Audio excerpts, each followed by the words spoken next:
Good morning. The European Union is making headlines on their plans to get Chinese-built electronics gear out of their telecommunications networks. Earlier in the month, a key legal advisor said that member states are allowed to ban Huawei equipment on national security grounds.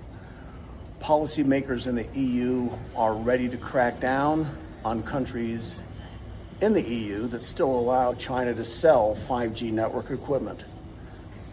A new law will restrict Chinese companies from building equipment for European telecom and also for the energy, security, and transportation industries.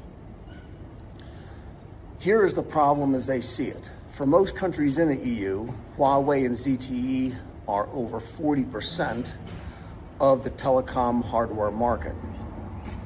Sweden is one of the light pink countries on that map, with less than 20% of its networks reliant on Chinese vendors.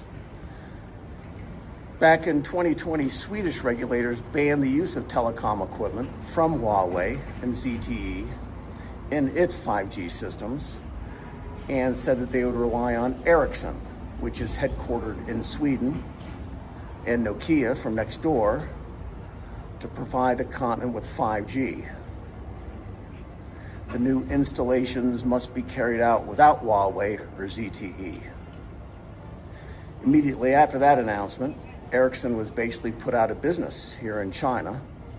Ericsson had won contracts to build 5G for the three biggest mobile phone carriers in China. Then, in the year immediately following the Swedish ban on Chinese companies, Ericsson's revenues fell by half. Fast forward to now, and getting Chinese vendors out of networks Europe-wide would cost between 3 and 4 billion euro. And we will circle back to that shortly. Huawei and ZTE are deeply entrenched in European systems, and the new law there would compel European telecom companies to buy more equipment from Nokia and Ericsson. Countries who complain about replacing the low-cost Chinese equipment with higher-priced European-made gear will just have to pay for everything themselves, instead of asking for funds from the EU general budgets to cover it. Problem with that idea is when we go deeper into these numbers, it is a fantasy that the union-wide cost will come in at 4 billion euro. KPMG and industry groups did their research and estimated that it would cost over 100 times that, 430 billion euro.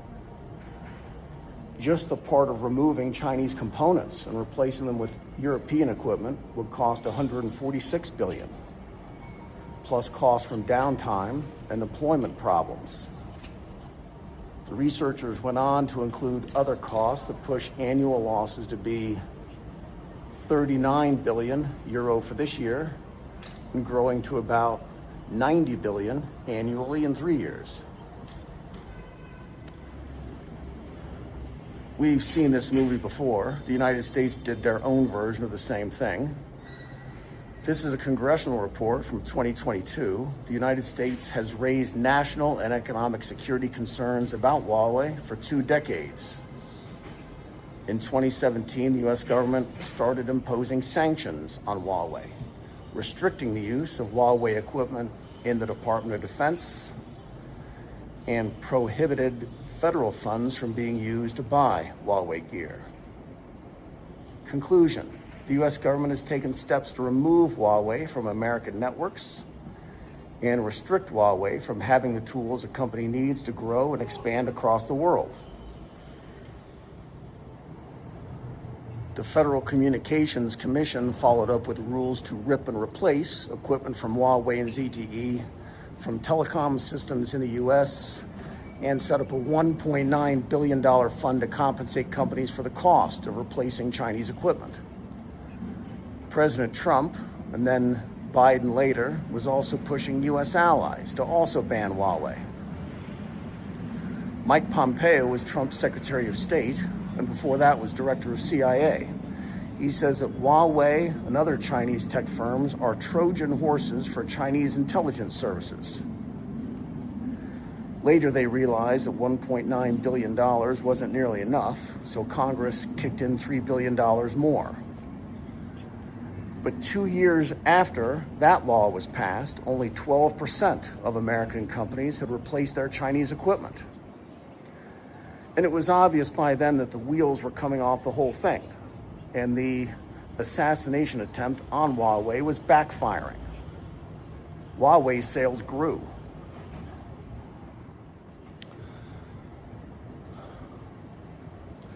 So this is civilian companies.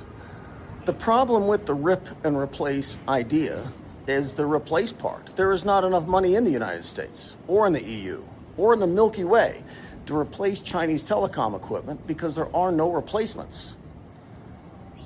The Pentagon is in the national security business, and nobody has more money than the people there in that building. And ever since 2019, the Pentagon has been barred from doing business with anyone who uses Huawei equipment. But every year since, the Pentagon begged for a waiver so they could continue doing so. Huawei is so deeply entrenched across the world that setting up alternative vendors is impossible.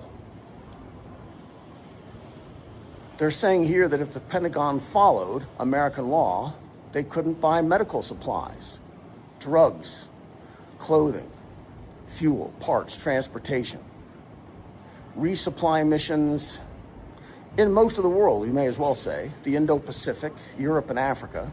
Without those waivers, nothing moves. The Pentagon literally cannot get away from Huawei. American allies in the Middle East and South America literally cannot get away from Huawei. U.S. troops stationed outside the U.S. themselves use Huawei gear, and literally, they cannot get away from Huawei.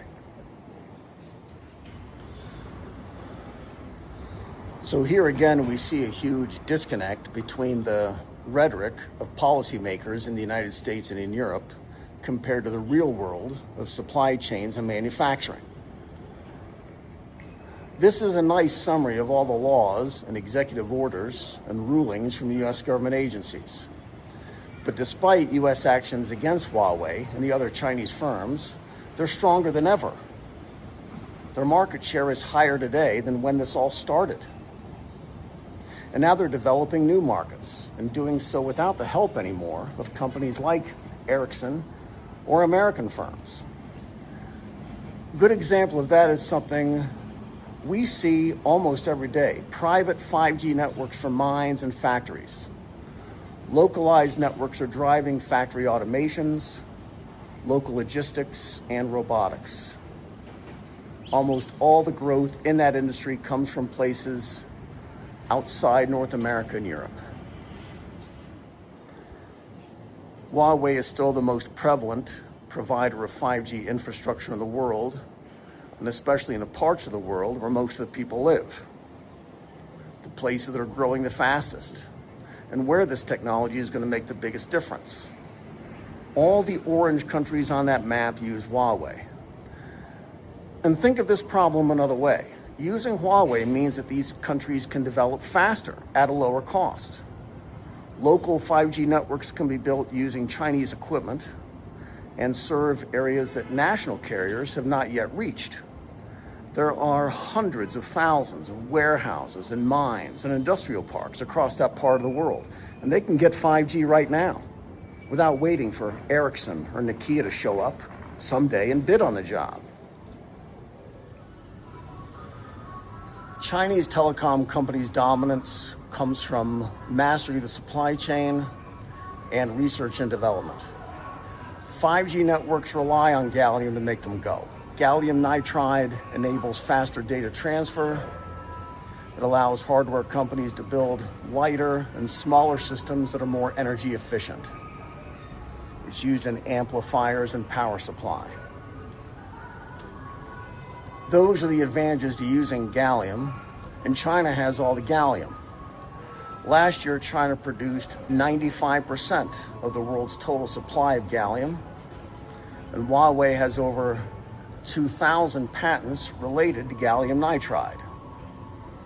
Nokia and Ericsson also have filed a lot of patents for gallium, but Nokia and Ericsson don't have any gallium. Ericsson's website admits as much. They don't have it.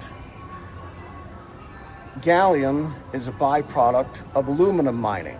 Gallium increased their aluminum production by 10 times in 20 years, and today supplies over half of all the aluminum in the world. There's Chinese production of aluminum compared to everyone else, and gallium compared to everyone else. And that Chinese monopoly on gallium means that Chinese companies can build better communication systems and nobody else can. This is Qingdao. Be good. Thank you for sending your son, Jesus, to die for us and to live for us. We bind up the evil spirits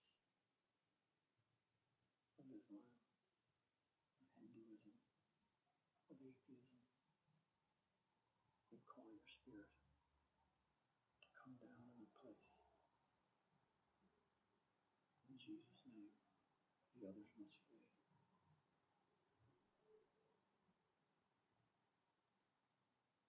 Thank you for your word. Thank you for your son.